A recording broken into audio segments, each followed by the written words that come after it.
afternoon, everybody. Thank you for joining us. And for those who are starting at the beginning, thank you for coming.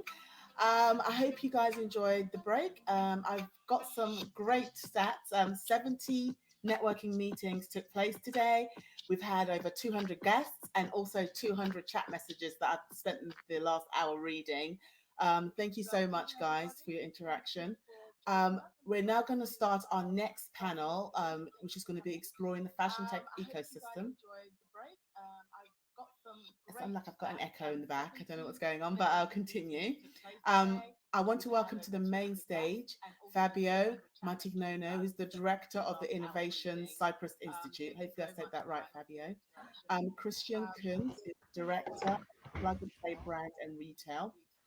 And Giusy, who is the CEO of Fashion Technology Accelerator. So guys, let's break down the fashion tech ecosystem when you're ready.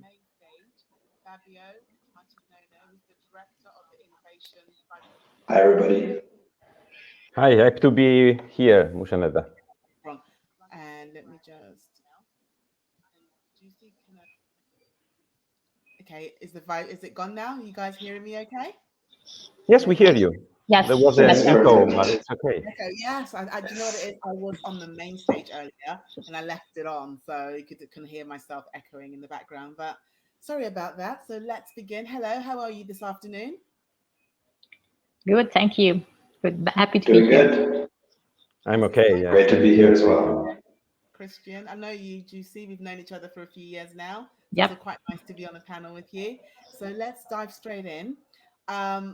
I've got this question that's kind of been asked a lot when I do interviews and so forth. Do you think that labs and incubators and accelerators have the ability to drive emerging fashion tech solutions forward when it comes to the fashion tech ecosystem? Anyone wants to begin? Okay, if you want, yeah, please. Go ahead, Fabio. Go ahead. Yeah, I've been ruling an incubator for 15 years, and we created a specific lab for fashion tech. But you know, the issue is which kind of fashion we have in mind. So what this incubator is for.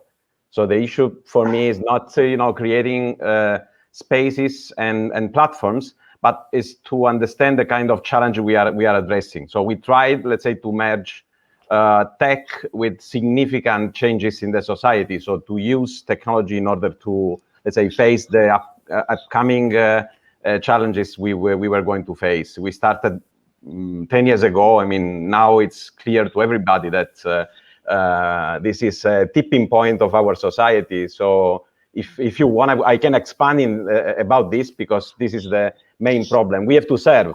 It's not the issue is not to create other labs, other boxes, but it's to understand which kind of challenge you have to serve.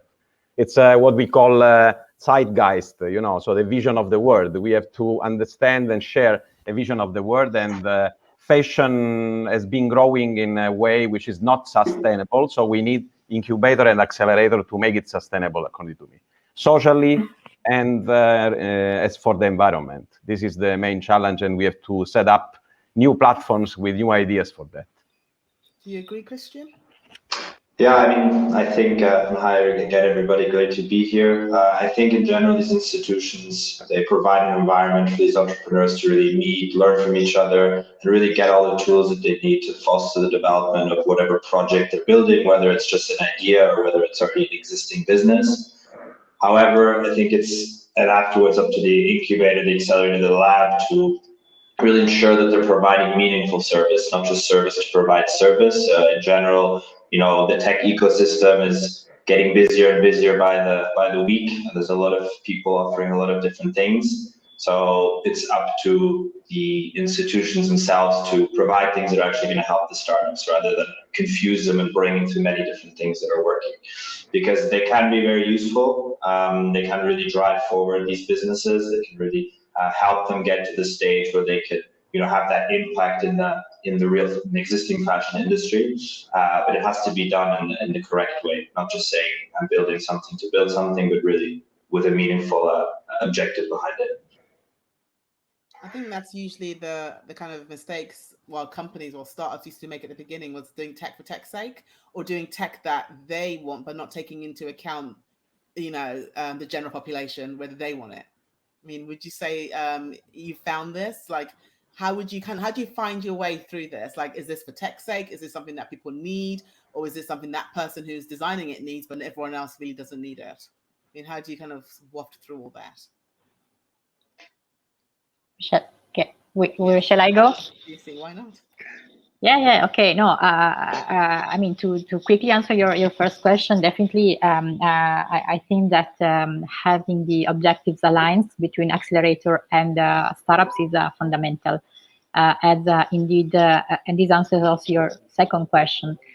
Of course, in some cases, we see startups that have maybe created a technology, but that is not going to solve a specific issue. But for instance, we are a private accelerator, and we don't take money for our services, but we invest in startups.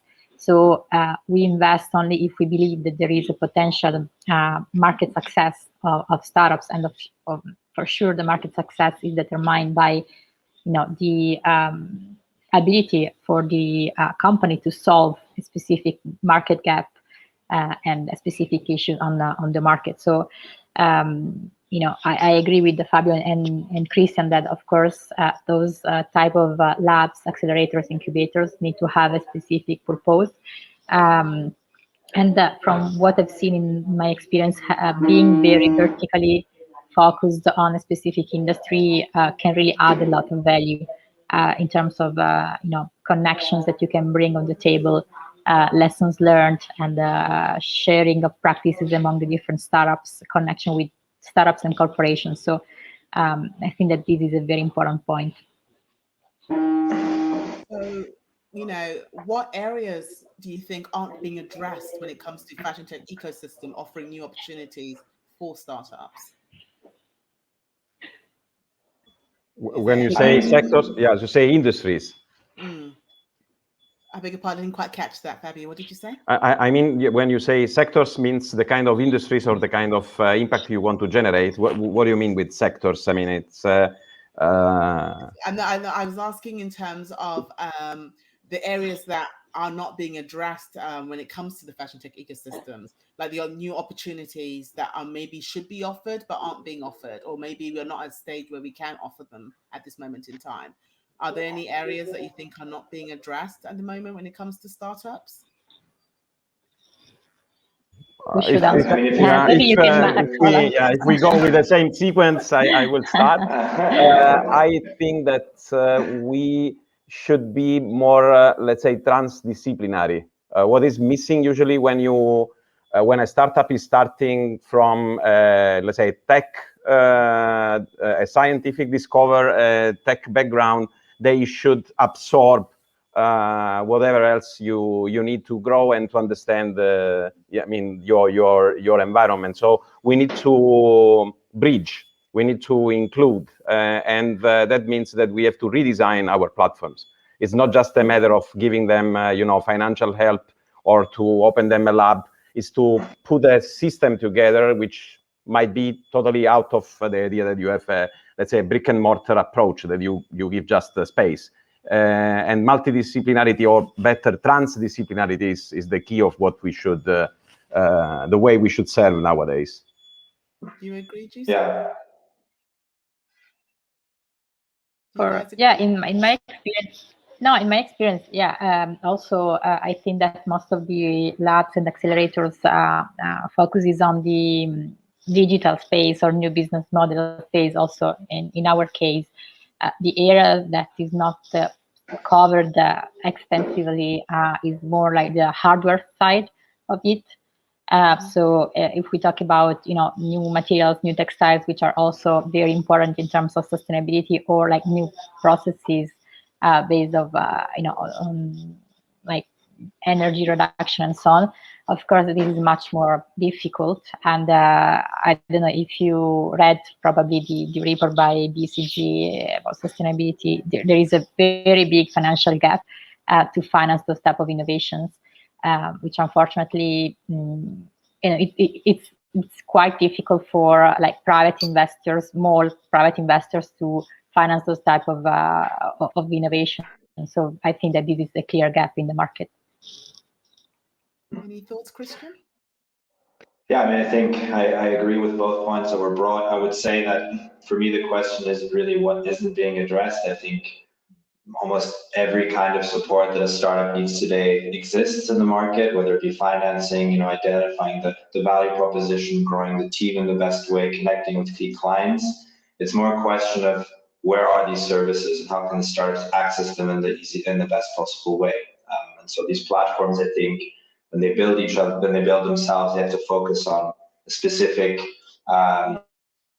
area they want to help the startups is. Is it really with this ideation phase, developing the product? Is it with the growth phase and really helping them find those key clients and testing in the market? So this is something that, for example, Plug and Play, we specialize in. This is helping these startups find their first clients and really driving value with them. But since the ecosystem is getting bigger and bigger, it's also important that the startups can find these things easily. But I would also agree with Giusy and say that on the material side, there's even more that needs to be done. I think digital and tech, we've covered it for a number of years. Sustainability is the future, and especially for fashion, something very, very important. There are some great support systems that exist, but these need to be improved as well to really make that difference and really drive those innovations forward. Just kind of tying in what you just said, Christian, I have a question.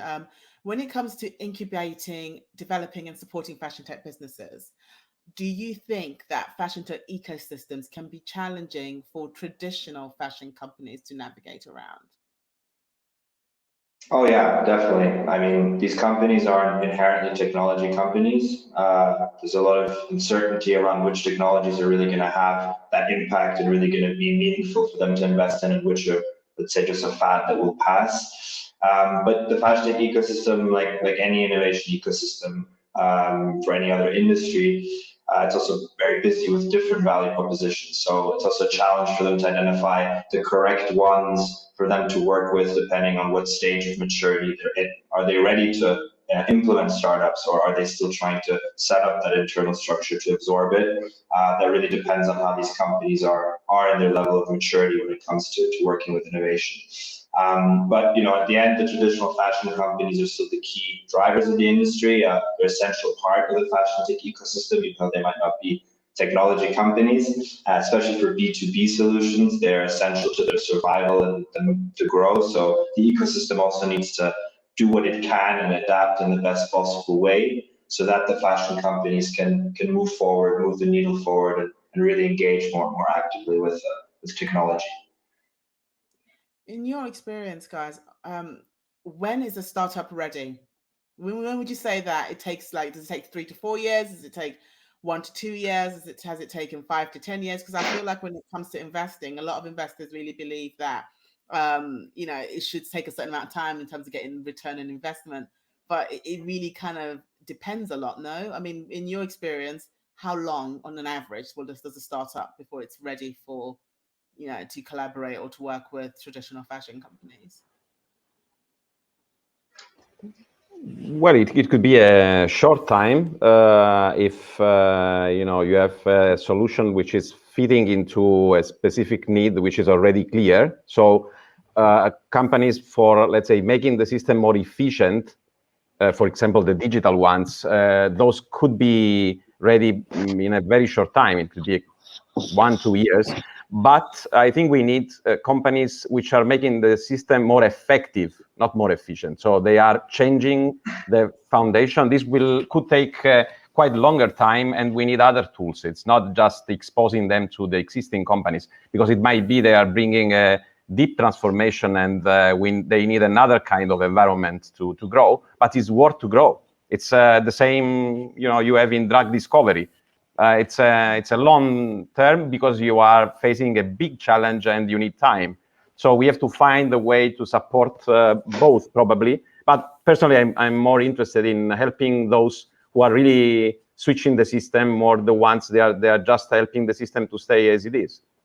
Even if they are innovative, that's not the point, I think. That's a very strong point you made there, Fabio. I mean, are you finding that a lot of innovation from startups is much stronger when it comes to B2B or when it comes to B2C? That's for me. Yes. Well, Yeah. Okay. Let's say that if they have a clear idea of what they are going to change for the consumers, the idea is very strong. That means, you know, you are going to change the way people see what they are going to, I mean, the way they are going to dress.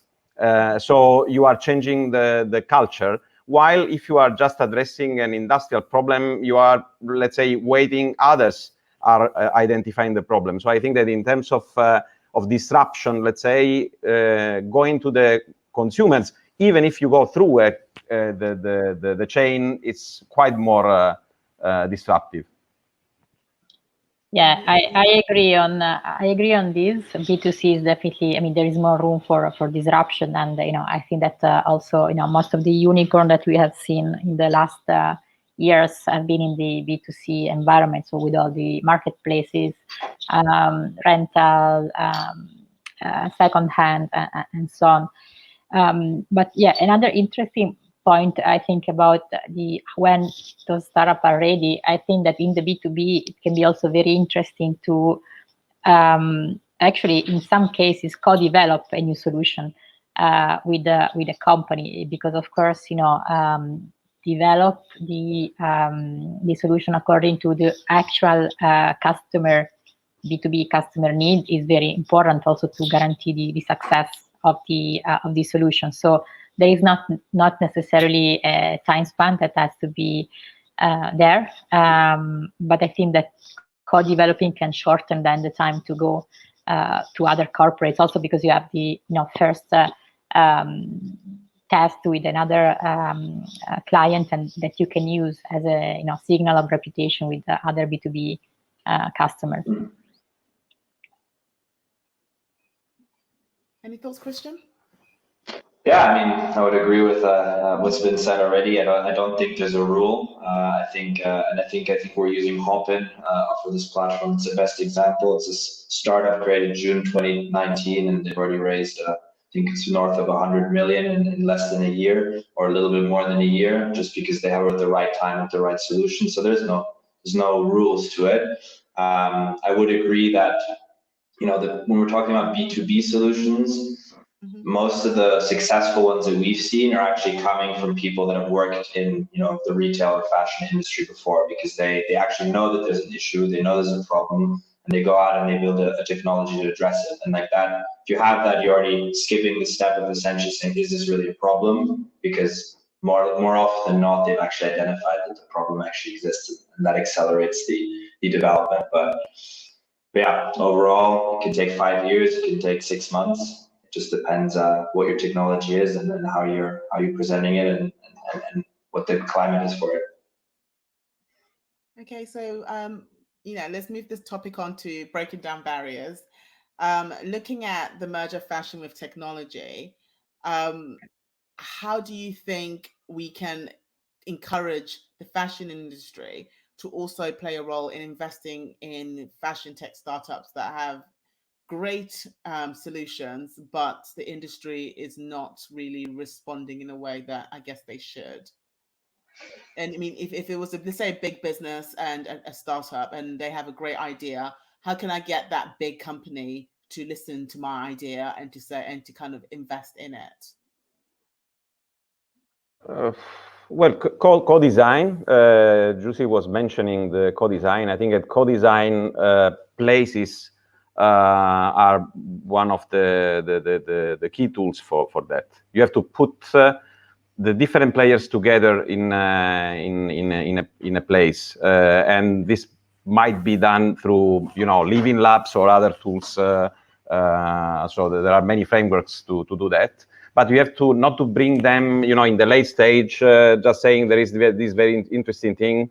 They will pitch you. They will have 3 minutes, and you will see them staying together and working together for a while. So the R&D people from the large companies and startups, and again, putting together, the tech people with the design and art people.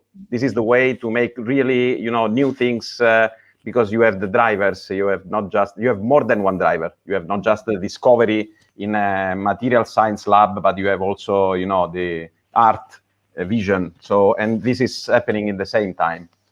I think we have to disrupt ourselves a little bit and change the way we do. Mm-hmm. I agree with that. So I've seen a lot of fashion tech startups come and go. Some people say it's because their idea is just too amazing and we're not ready for it. Others might say that, the idea, unfortunately, is not something that the industry needs right now.